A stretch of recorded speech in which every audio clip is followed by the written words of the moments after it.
10ാം class വരെ ഉള്ളത് പൊതു ഇൻഫർമേഷൻസ്, കുറെ സാധനങ്ങൾ എന്താണ് നമ്മളെ ചുറ്റും നടക്കുന്നത് എന്നുള്ളത് കിട്ടി. പിന്നെയാണ് സ്റ്റഡീസ് സ്റ്റാർട്ട് ചെയ്യുന്നത്. ഹയർ സ്റ്റഡീസ് എന്ന് പറയുമ്പോൾ ബ്രെയിൻ്റെ ഷിഫ്റ്റ് നടക്കുന്നതും കൂടെ സമയമായി. ഇത് സിലബസിൽ മാത്രമല്ല, ഇപ്പൊ ക്ലാസ് എടുക്കുമ്പോൾ ഒക്കെ അല്ലേ പിടിച്ചിക്കാൻ പറ്റൂല. ഇവര് സാർ ഇതെന്താ ഇങ്ങനെയല്ലല്ലോ ChatGPT. ഞാൻ ഇന്നലെ രാത്രി ഉറക്കം മുടച്ചിരുന്ന് പഠിച്ചതാ സാർ. ഇന്നലെ രാത്രി ആ ഒരു മണ്ടമുളന്ന ഒരു കൊല്ലം ഞാൻ പഠിച്ചത്. ഒരു കൊല്ലം ഇന്നലെ രാത്രി അത്രയും സമയം എടുത്ത് പഠിച്ചിട്ട് എഴുതാൻ പറ്റില്ല. അപ്പൊ തന്നെ മനസ്സിലായി ഇന്നലെ രാത്രി മാത്രമേ ഇത് ബുക്ക് തുറന്നിട്ടുള്ളൂ എങ്കിൽ പിന്നെ അത് ഉറപ്പായി വരുള്ളൂ.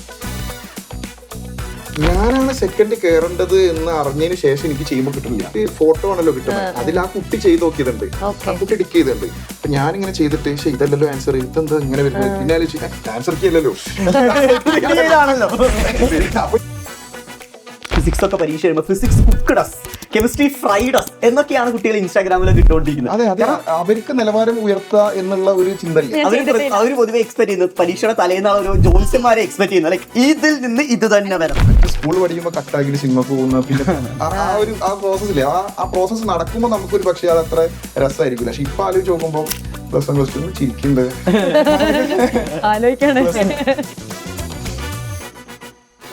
നമുക്ക് റീനീറ്റ് ഒന്ന് അനലൈസ് ചെയ്ത് കഴിഞ്ഞാൽ ഈ നടന്ന അപ്പൊ ആ എക്സാമില് ഫിസിക്സിനെ സംബന്ധിച്ച് കുറച്ച് ലെങ്തി പേപ്പർ ആയിരുന്നു എന്നൊക്കെ പറയുന്നുണ്ട്. പിന്നെ ബയോളജി കമ്പാരിറ്റീവ്ലി ഈസി ആയിരുന്നു എന്നൊക്കെ കേട്ടിട്ടുണ്ടായിരുന്നു. അപ്പൊ അതില് സാർ ഇപ്പം പേപ്പർ അനലൈസ് ചെയ്ത് കഴിയുമ്പോൾ അല്ലെങ്കിൽ ഫിസിക്സിന്റെ പാർട്ട് എടുത്ത് നോക്കിക്കഴിഞ്ഞാൽ എങ്ങനെ പ്രിപ്പയർ ചെയ്തൊരു കുട്ടിക്ക് ആ പേപ്പർ ലൈക്ക് അത്യാവശ്യം എളുപ്പം എന്നുള്ള രീതിയിൽ ചെയ്യാൻ പറ്റും? പേപ്പർ ശരിക്കും നീറ്റിന്റെ ക്വസ്റ്റ്യൻസിന് പ്രത്യേകം എന്താ വെച്ചാൽ അത് ഭയങ്കര ലെങ്തി മാത്തമാറ്റിക്കൽ സ്റ്റെപ്സ് ഒന്നും ഉണ്ടാവില്ല. ചെറിയ ചെറിയ ഒരു ഇതുണ്ടല്ലോ. 180 ക്വസ്റ്റ്യൻസ് ഉണ്ട്. 180 ക്വസ്റ്റ്യൻ 180 മിനിറ്റ്, ഒരു ക്വസ്റ്റൻ 1 മിനിറ്റ്. പക്ഷെ ജെയ് അങ്ങനല്ല, 90 ക്വസ്റ്റൻ ആണല്ലോ, 3 മണിക്കൂർ. അപ്പൊ ജെയിൽ കണ്ടന്റ് റിച്ച് ആയിരിക്കും, കുറെ ചെയ്ത് നമുക്ക് ആൻസറിലേക്ക് എത്താണ്ടാവും. നീറ്റിന് അതല്ല, നമ്മളെ കൺഫ്യൂസ്ഡ് ആക്കുന്ന സെന്റൻസുകൾ ഉണ്ടാവുക. മറ്റേ ഇതില്ല ഒരു ഇതില്ല, അവർക്ക് ട്രോൾ ആയിട്ട് വരല്ലേ, പിന്നെ അപ്പോട്ട് എന്നെ സ്നേഹിക്കുന്നതിന്റെ 10,000 മുതൽ ഇന്നെ സ്നേഹിക്കുന്നുണ്ട്, അങ്ങനെയാണ് അപ്പോട്ടിന് പോയിട്ട്. അതേപോലെ നമ്മൾ ഇത്ര സെന്റൻസുകൾ ഉണ്ടാവില്ല, ഇത്ര സ്പീഡിൽ പോകുമ്പോൾ ഇത്രയായിരിക്കും. അപ്പൊ ഇങ്ങനെ ചെയ്താൽ ഇത് ഇങ്ങനെ ആകുമ്പോൾ അതിൽ നമ്മൾ പെട്ടുപോരുത്. ആ പെടുത്താനാണ് അവർ ഫിസിക്സിൽ അതുകൊണ്ടായിരിക്കും വായിച്ചെടുക്കാനുള്ള സമയം തന്നെ നമുക്ക് ഇതായിരുന്നല്ലോ എന്നൊക്കെ പറഞ്ഞു. പിന്നെ വേറൊരു ഫാക്ടർ ഉണ്ട്. അത് കഴിഞ്ഞ ഡിസ്കഷന് കയറുമ്പോഴാണ് ഞാൻ മനസ്സിലാക്കി. സാധാരണ നമ്മൾ ഡിസ്കഷന് പോകുമ്പോൾ അങ്ങനെ ഒരാൾ ആദ്യത്തെ 10 ക്വസ്റ്റ്യൻ നമുക്ക് പേപ്പർ ഒരു ഫോട്ടോ എടുത്തിട്ട് അയച്ച് വരിക ചെയ്യാം. അത് വെച്ചിട്ട് നമുക്കൊരു 10-15 മിനിറ്റ് ആയിട്ട് ചെയ്ത് നോക്കാനുള്ള സമയം കിട്ടുള്ളൂ. അപ്പൊ ആദ്യത്തെ 10 ക്വസ്റ്റ്യൻ ഒരാൾ, അടുത്ത 10 ക്വസ്റ്റ്യൻ ഒരാൾ, അങ്ങനെ കയറുക. ഞാൻ ലാസ്റ്റിലേക്കുള്ള എന്തോ പാർട്ട്. പക്ഷേ പിന്നെ അൺഫോർച്ചുനേറ്റ്ലി പെട്ടെന്ന് ഞാനാണ് സെക്കൻഡ് കയറേണ്ടത് എന്ന് അറിഞ്ഞതിന് ശേഷം എനിക്ക് ചെയ്യുമ്പോൾ കിട്ടുന്നില്ല. അത് വെച്ചാല് എനിക്ക് ഫോട്ടോ ആണല്ലോ കിട്ടുന്നത്. അതിൽ ആ കുട്ടി ചെയ്ത് നോക്കിയതുണ്ട്, ആ കുട്ടി ടിക്ക് ചെയ്തിട്ടുണ്ട്. അപ്പൊ ഞാനിങ്ങനെ ചെയ്തിട്ട് പക്ഷേ ഇതല്ലല്ലോ ആൻസർ, ഇതെന്താ ഇങ്ങനെ വരുന്നത്, പിന്നെ ആൻസർ കീയല്ലോ, അപ്പൊ ഇത് കിട്ടൂലല്ലോ. അതെന്താ വെച്ചാൽ നമ്മുടെ ഒരു പ്രസൻസ് ഓഫ് മൈൻഡ് ഉണ്ടല്ലോ, ഒരു കോൺഷ്യസ്നെസ്. എനിക്ക് അതിന്റെ കണ്ടന്റ് അറിയാത്തോണ്ടല്ല, ഇതിപ്പോ കേറണം, ആദ്യത്തെ ആള് കയറി കഴിയാനായി, ഇപ്പൊ കേറണം. അതേപോലെ എക്സാം ഹാളിലുള്ള ആ സമയത്തിൽ നമ്മൾക്ക് അതുപോലെ ഇപ്പൊ നമുക്ക് പുറത്തിറങ്ങി കഴിഞ്ഞാൽ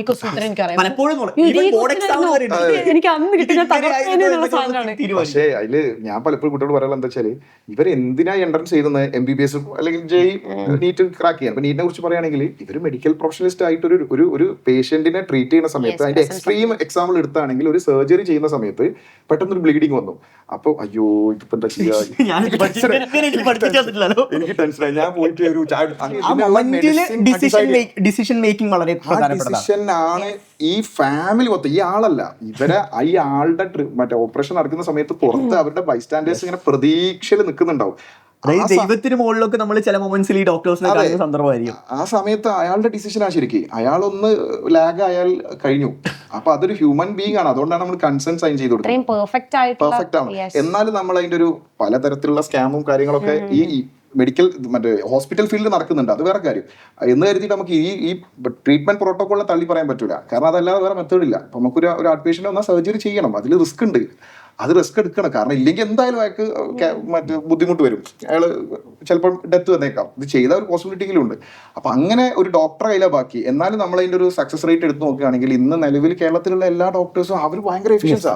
നിപ്പ വന്ന് ഒരു 40 മണിക്കൂറിന്റെ ഉള്ളിൽ തന്നെ പിന്നെ ഒരു ഡോക്ടർ അത് ഐഡന്റിഫൈ ചെയ്തു, ഇത് ഇന്ന വൈറസ് ആണെന്ന്. പുള്ളി റിസർച്ച് ചെയ്തു, അതിന്റെ സിംറ്റംസ് കമ്പയർ ചെയ്തു, പുള്ളി അത് ഐഡന്റിഫൈ ചെയ്തു, പുള്ളിയാണ് ഗവൺമെന്റ് ഒഫീഷ്യൽസിനെ അറിയിക്കുന്നത്.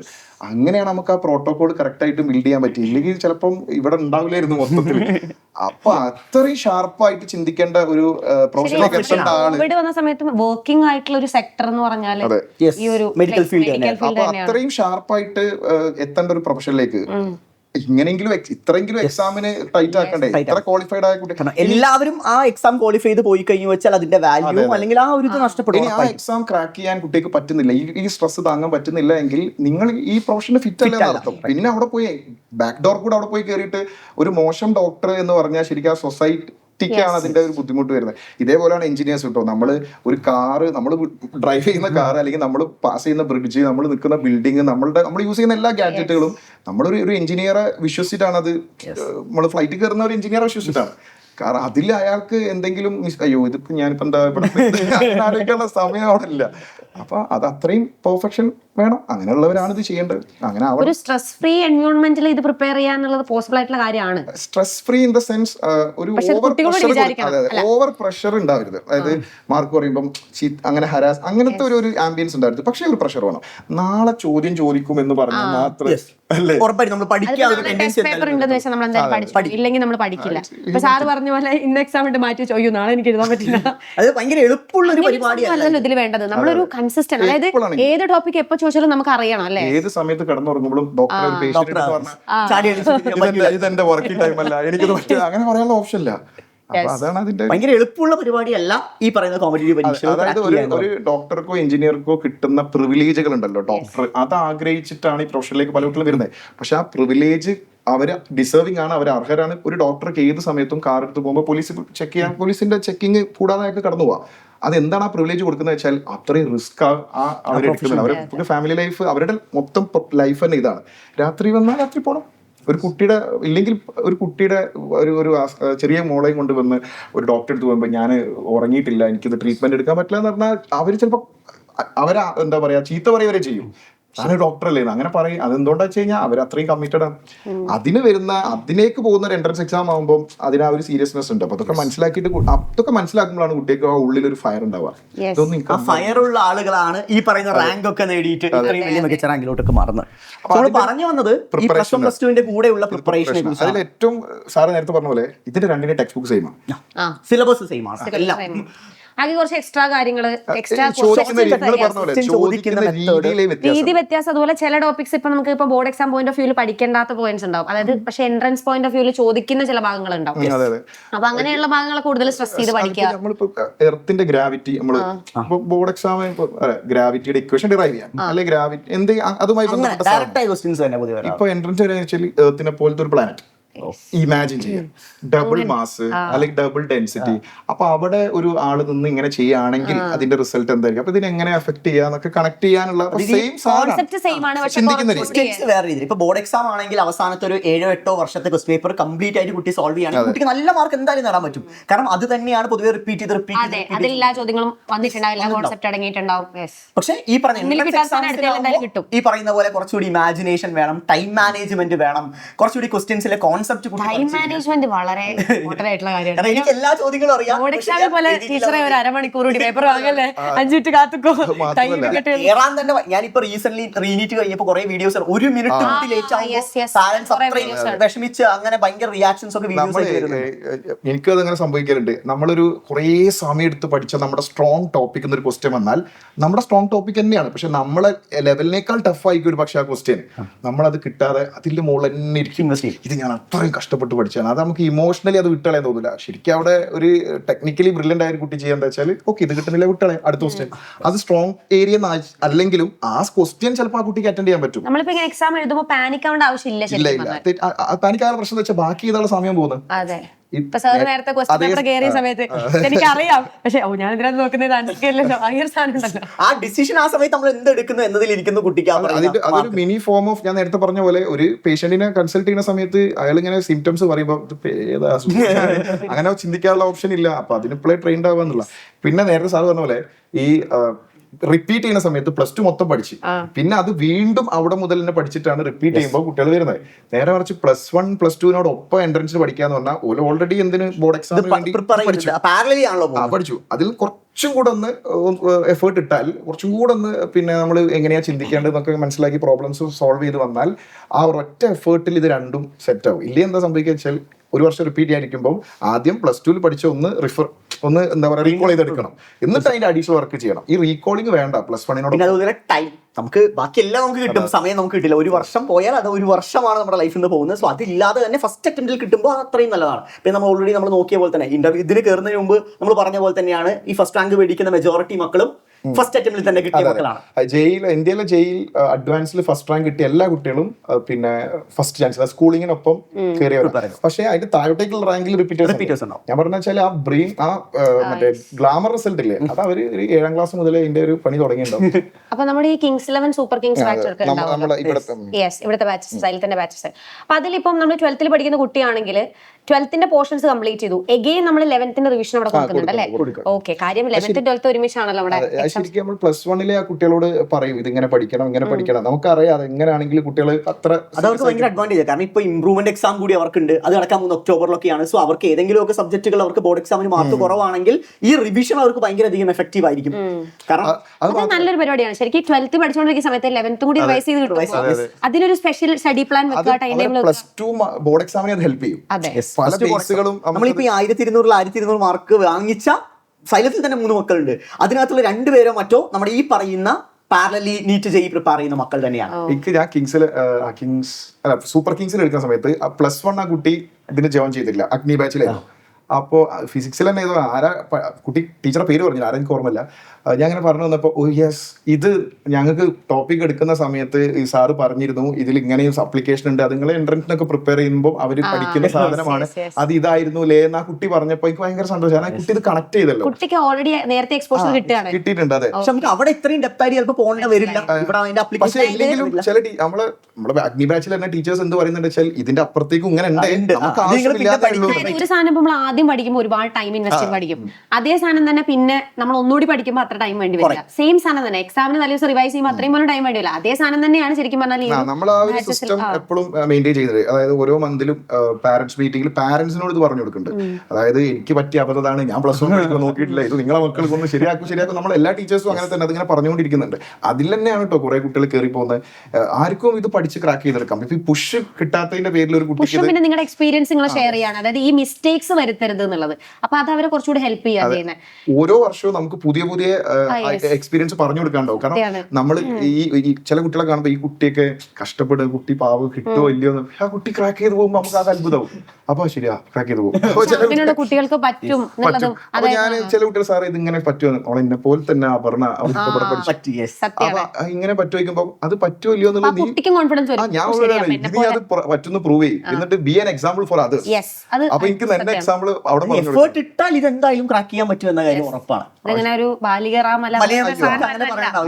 ഞാനിത് പഠിപ്പിക്കുന്നില്ല,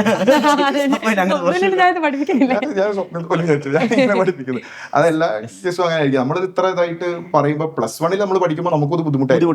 എല്ലാ ക്ലാസ്സും പൊതുവെ അങ്ങനെയാണോ? നമ്മൾ പഴയ ക്ലാസ് വെച്ച് കമ്പയർ ചെയ്യുമ്പോൾ അത് ഭയങ്കര. ഇപ്പൊ ഞാൻ 10ാം ക്ലാസ് നമുക്കൊരു സ്റ്റഡി പ്ലാൻ എല്ലാം ഉണ്ടെങ്കിൽ എഫേർട്ട് ഇട്ടാൽ തീർച്ചയായിട്ടും എക്സാക്ട്ലി നമ്മൾ അത് പ്ലാൻ ചെയ്തിട്ട് അതിന്റെ ഒരു ഡിസ്കഷൻ ചെയ്തിട്ട് തന്നെയാണ് നമ്മൾ കിങ്സ് 11 സൂപ്പർ കിങ്സിന്റെയും അതിന്റെ എല്ലാ ആക്ടിവിറ്റിയും കൊണ്ടുപോകുന്നത് അങ്ങനെയാണ്. ആ പിള്ളേരുടെ മനസ്സ് മനസ്സിലാക്കിയിട്ട് തന്നെയാണ് അങ്ങനെ ഒറ്റയടിക്ക് പറയാതെ പയ്യെ അങ്ങനെ റെഡി ആക്കി കൊണ്ടുവരുന്നത്.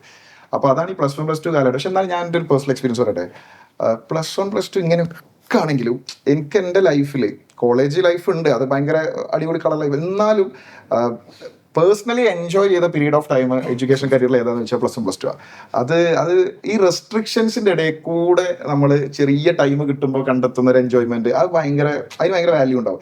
കോളേജിൽ എന്താണെന്ന് വെച്ച് കഴിഞ്ഞാൽ കോളേജിൽ എപ്പോൾ വേണമെങ്കിൽ നമുക്ക് പോവാം, അതുകൊണ്ട് നമുക്ക് അതിനൊരു രസമില്ല. സിനിമക്ക് മറ്റ് സ്കൂൾ പഠിക്കുമ്പോൾ കട്ടാക്കിയിട്ട് സിനിമക്ക് പോകുന്ന പിന്നെ ആ പ്രോസസ്സില്ലേ, ആ പ്രോസസ്സ് നടക്കുമ്പോൾ നമുക്കൊരു പക്ഷേ അത് അത്ര രസമായിരിക്കില്ല. പക്ഷെ ഇപ്പൊ ആലോചിച്ച് നോക്കുമ്പോൾ +1 ചിരിക്കുന്നുണ്ട്. +1 കഴിഞ്ഞ് ആ സാധനം അച്ചീവ് ചെയ്ത് അത് കറക്റ്റ് ആയിട്ട് യൂട്ടിലൈസ് ചെയ്ത് നമ്മളൊരു പൊസിഷനിൽ എത്തിയിട്ടുണ്ടെങ്കിൽ നല്ലൊരു ക്യാമ്പസിലേക്കാണ് പഠിക്കുന്നതെങ്കിൽ ഇത് തിരിച്ചു ഓർക്കുമ്പോൾ ഭയങ്കര രസമായിരിക്കും. അല്ലെങ്കിൽ ശരിക്കും ഇതുപോലെ IIT ഫോട്ടോസ് ഒക്കെ കാണുമ്പോൾ കുട്ടിക്ക് തന്നെ അത് കാണിച്ചു കൊടുക്കാറുണ്ട് അല്ലേ? ഇപ്പം ഇക്ബാൽ സാർ ഒക്കെ ആണെങ്കിൽ തന്നെ എപ്പോഴും ഭയങ്കര എക്സ്പീരിയൻസുകളും കാര്യങ്ങളൊക്കെ പറയാൻ പറ്റും. സാർ പഠിപ്പിച്ച കുട്ടികൾ ഫസ്റ്റ് ഡേ അവിടെ പോയിട്ട് അവിടെ നിന്ന് എടുത്ത പിക്ക് അത് ഭയങ്കര ബ്യൂട്ടിഫുൾ പിക്ചറാണ്. മാത്രമല്ല ഭയങ്കര ലൈഫുള്ള +2 പഠിച്ച കുട്ടികള് പിന്നെ സാറ് IIT ആ കുട്ടി വേറെ ഏതോ ഒരു ബാങ്കിലേക്ക് പോയി. പിന്നീട് ഈ സാർ IIT പഠിച്ച് ഭയങ്കര ഫേമസ് ആകുമ്പോൾ ഇതേ കുട്ടികൾ ആളുകൾ വന്നിട്ട് എന്റെ കൂടെ പഠിച്ച ആളാ നമ്മുടെ സിഒ അനന്തുവിന്റെ കൂടെ 10ലോ അല്ലെങ്കിൽ +1 +2 ഒക്കെ പഠിച്ച ആൾക്കാര് അവര് അഭിമാനത്തോടെ പറയുന്നുണ്ടാവും എന്റെ കൂടെ പഠിച്ചാണ് ഇപ്പൊ സൈലത്തിന്റെ സിഇഒ ആണ് അങ്ങനെ പറയുന്നുണ്ടാവും. ഇപ്പൊ ഞാൻ ക്ലാസ് എടുക്കുന്നത് കണ്ടിട്ട് എന്റെ കൂടെ +2 പഠിച്ച എങ്ങായി പണ്ട് എന്തേലും അവസ്ഥ. അപ്പൊ അത് നമ്മുടെ ഒരു പ്രീമിയർ ഇൻസ്റ്റിറ്റ്യൂട്ടിൽ എങ്ങനെയെങ്കിലും കഷ്ടപ്പെട്ട് എത്തിക്കഴിഞ്ഞാൽ പിന്നെ നമുക്ക് അഭിമാനം പല സ്ഥലത്തുനിന്ന് ഇങ്ങനെ വന്നോളും. നമ്മൾ അഡ്രസ് ചെയ്യാത്ത ആളുകൾ വരെ നമ്മളൊരു ചുറ്റുമുള്ള ആളുകളുടെ എക്സ്പോഷർ വളരെ വലുതാണ്. നമ്മുടെ പ്ലേസ്മെന്റും ജോബ് അങ്ങനെ നമ്മളിപ്പോ റീസെന്റ് കേട്ട ഈ 3.5 കോടി രൂപയ്ക്കൊക്കെ ഫ്രഷറിനെ പ്ലേസ് ചെയ്തു. IIT പ്രൊഡക്റ്റ് എന്ന് പറഞ്ഞാൽ അതൊരു വേറെ IITയുടെ അലൂമിനി ഭയങ്കര സ്ട്രോങ് ആണ്. നമുക്കിപ്പോ ഒരു മനസ്സിലൊരു ബിസിനസിന്റെ ഒരു ഐഡിയ ഉണ്ടെങ്കിൽ നമുക്ക് ആ ജസ്റ്റ് ഗ്രൂപ്പിൽ ഡിസ്കസ് ചെയ്താൽ നമ്മളെ സപ്പോർട്ട് ചെയ്യാൻ ഇഷ്ടംപോലെ ആൾക്കാരുണ്ടാവും. IITians എന്നൊരു വികാരം ഓൾറെഡി ഒരു ബ്രാൻഡിങ് അവിടെ മീൻസ് ആ ഒരു അതെ. ഇത് നമ്മൾ സാധാരണ ഒരു പാരലൽ കോളേജിൽ പഠിച്ചാൽ നമ്മളെ കോട്ടിങ് മടിയന്മാരായ ആൾക്കാർ ചുറ്റിയിരിക്കുമ്പോൾ നമ്മൾ ഓട്ടോമാറ്റിക്കലി എങ്ങനെയാവും സ്ഥലം നമ്മളെ ഭയങ്കര ഇത് ഇൻഫ്ലുവൻസ് തിരിച്ചു വരും കേട്ടോ. നന്നായിട്ട് മാർക്കൊക്കെ +1 ഫുൾ A+ ഒക്കെ കിട്ടിയ കുട്ടി പിന്നീട് അങ്ങനെ ഒരു വലിയൊരു കരിയർ ബിൽഡ് ചെയ്യാത്ത ഒരാളെ സംബന്ധിച്ചിടത്തോളം ഇങ്ങനെ പറയും എന്റെ കൂടെ പഠിച്ച പണ്ടോ നല്ല പഠിക്കാൻ ഇപ്പൊ അപ്പൊ നമ്മൾ കരിയർ എപ്പോഴും സേഫ് ആക്കി വെക്കണം. നമ്മൾ കേട്ടിട്ടുണ്ട് നമ്മൾ ഇന്ന സ്ഥലത്ത് പോയിരുന്നു പഠിക്കുന്നു എല്ലാരും ഇരിക്കുന്നത് അതെന്തുകൊണ്ടാ അവര് പഠിക്കുന്ന സമയത്ത് നമുക്ക് കൂടി തോന്നുമല്ലോ ഒരു ആ ഒരു എൻവയോൺമെന്റ് വളരെ എല്ലാരും പഠിക്കാൻ തുടങ്ങും.